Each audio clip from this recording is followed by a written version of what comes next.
Bismillahirrahmanirrahim. Alhamdulillah, alhamdulillahirabbil alamin wassalatu wassalamu ala asyrofil anbiya'i wal mursalin wa ala alihi washabihi ajmain amma ba'd. Asyhadu an la ilaha illallah wa asyhadu anna Muhammadar Rasulullah. Allahumma shalli ala Muhammad wa ala ali Muhammad. Rabbi shrah li sadri wa yassir li amri wahlul 'uqdatam min lisani yafqahu qawli. Yang saya hormati pengurus masjid, juga DKM dari Masjid Raya Bukit Barugat, Bapak Imam, Bapak Ceramah, Jabat Utama dari Polrestabes Makassar, saya juga dari Korangil, Bapak Ibu sekalian yang saya hormati. Pertama-tama adalah kita panjatkan puji syukur dan Allah Subhanahu wa taala, Tuhan Maha Kuasa. Hari ini kita bisa melaksanakan tarawih yang keempat di malam keempat di bulan Ramadan dengan kondisi sehat walafiat tanpa kena suatu apapun, dan kondisi di wilayah khususnya di Manggala ini dalam keadaan kondusif.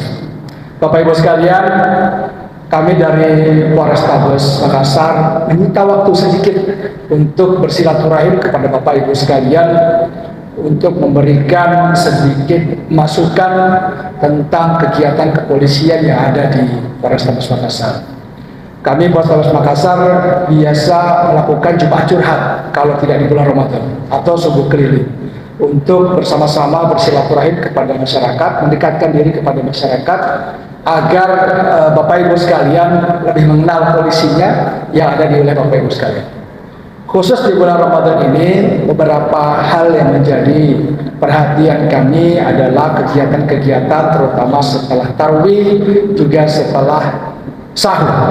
Nah, banyak sekali kegiatan-kegiatan anak-anak muda kita di luar sana yang dalam kegiatannya sebenarnya positif.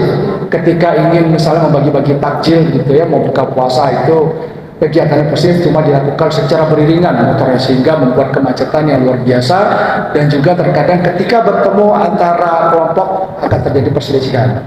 Nah, saya menyampaikan agar rekan-rekan sekalian, Bapak Ibu sekalian yang ingin melakukan kebaikan di bulan Ramadan, ya dilakukan dengan cara-cara yang baik juga. Jika kita selesai tarawih, ada baiknya kita mungkin tadarusan, tetapi kalau memang mau kumpul dengan teman-teman rekan kerja atau rekan-rekan dari kerabat, silakan, asal tidak berkumpul lalu nanti ada gesekan sehingga terjadi tawuran misalnya. Nah, ini hal-hal ini yang kami selalu antisipasi. Bapak Ibu sekalian, beberapa waktu yang lalu saya juga sempat berkeliling ke masjid-masjid dan selalu saya sampaikan bahwa setiap kejahatan dan pelanggaran itu tidak hanya terjadi karena niat dan kesempatan, tetapi karena terlalu banyaknya orang baik yang diam. Kenapa saya sampaikan demikian? Saya berikan contoh pada Bapak Ibu sekalian begini, misalnya ada anak-anak yang lagi nongkrong, ada remaja-remaja yang lagi kumpul, tapi kita ini yang ada di sini orang-orang baik, begitu lewat tidak melakukan peneguran, ya tidak menegur. Misalnya mereka kumpul, misalnya sudah pulang saja, besok mau sahur atau besok mau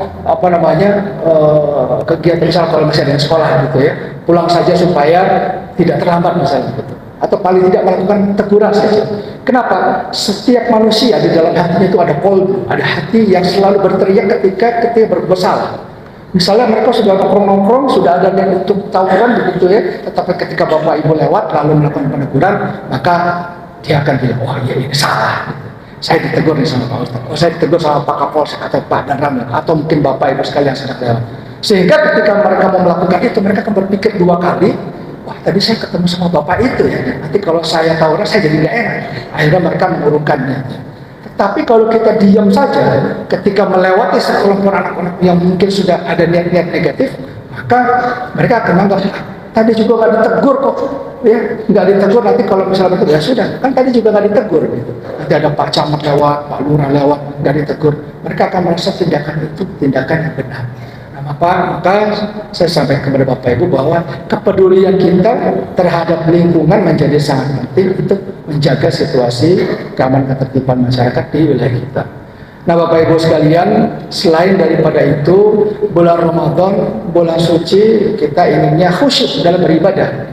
tetapi jangan sampai lalu terganggu dengan kegiatan-kegiatan atau tindakan-tindakan dari pelaku-pelaku kejahatan. Nah, polisi di Kota Makassar ini jumlahnya cuma 1.800 dibandingkan 1,4 juta jiwa yang ada di Makassar, sehingga tidak mungkin 1.800 polisi mengcover seluruh Makassar. 1.800 kalau dibagi 12 kecamatan, dibagi lagi dengan beberapa RW, kelurahan, bagi dengan RT, sudah habis polisi. Maka ketika terjadi kejahatan, kita akan kesulitan mencari polisi yang mungkin sedang berada di sana. Ya, kalau kebetulan di situ bisa datang, tapi kalau tidak mungkin akan kesulitan untuk datang ke TKP. Nah, oleh karena itu kami menghimbau kepada Bapak Ibu untuk bisa menjadi polisi bagi dirinya sendiri. Artinya bukan melaksanakan tugas polisi, bukan. Tetapi misalnya keluar rumah mau taraweh, pintunya dikunci. Mau parkir, motornya dikuncikan. Mau naik motor, pakai helm. Supaya apa? Supaya tidak terjadi hal-hal yang tidak diinginkan. Misalnya keluar rumah, lalu ada orang masuk maling, hanya gara-gara kita tidak mengunci pintu. 1 bulan yang lalu, Bapak Ibu sekalian, saya memberikan cerita sedikit karena ini kejadian nyata di satu wilayah di Kota Makassar.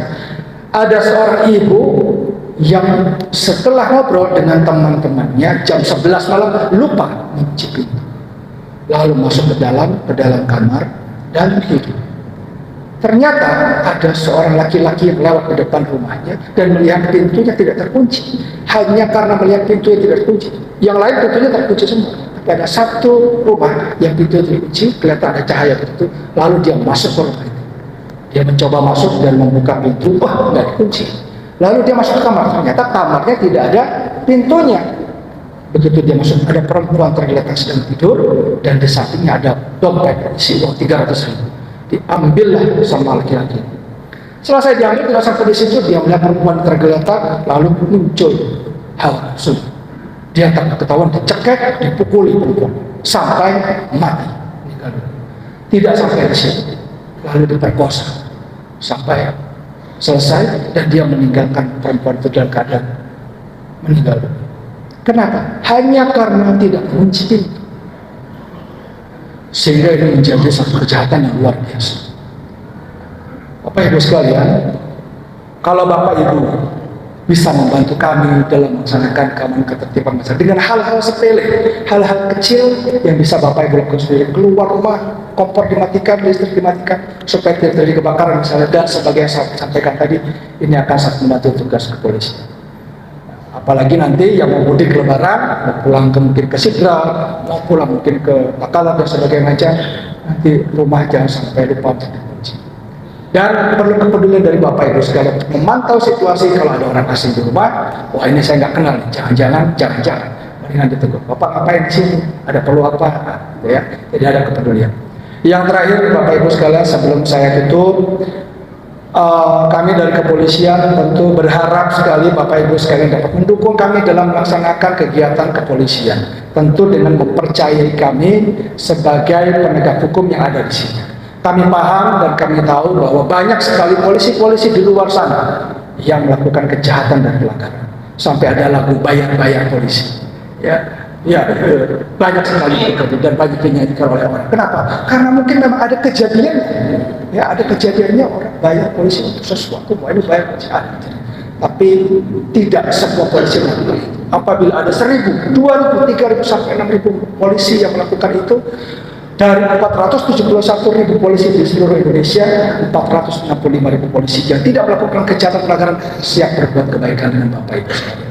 Kami mohon didukung, mohon kami dipercaya untuk membantu Bapak Ibu menjaga keamanan di lingkungan Bapak Ibu sekalian. Supaya apa? Supaya lingkungan kita bisa aman, sejahtera, dan damai. Kalau sudah aman, sejahtera, dan damai, Kota Makassar ini nanti insya Allah akan kedatangan banyak investor masuk, pembangunannya pesat, dan daya beli masyarakatnya tinggi, perekonomian akan naik, mungkin UMR-nya juga akan naik, sehingga masyarakat di Kota Makassar akan menjadi lebih baik taraf kehidupannya. Dan kami mohon dikoreksi kalau ada salah, sampaikan saja kepada kami. Apabila ada polisi-polisi kami di Kota Makassar yang kurang, tolong sampaikan kepada kami akan koreksi. Saya sudah sampaikan sama anggota saya, tidak boleh marah kalau dikoreksi sama masyarakat. Karena apa? Karena yang bisa melihat jeleknya polisi itu ya masyarakat. Kita nggak bisa lihat jeleknya kita sendiri. Kita harus mengakui kesalahan kalau kita memang dikoreksi salah. Dan mengakui kesalahan, memperbaiki diri, itu salah satu sunnah dari Rasulullah untuk dapat kehidupan lebih baik. Itu saja yang dapat kami sampaikan. Terima kasih Bapak Ibu sekalian sudah menyimak apa yang saya sampaikan. Mohon maaf Pak Ustadz penceramah disita waktunya sedikit karena ini perlu kami sampaikan. Kalau salah datangnya dari saya, kalau benar datangnya dari Allah Subhanahu wa taala. Wabillahi taufiq wal hidayah. Assalamualaikum warahmatullahi wabarakatuh.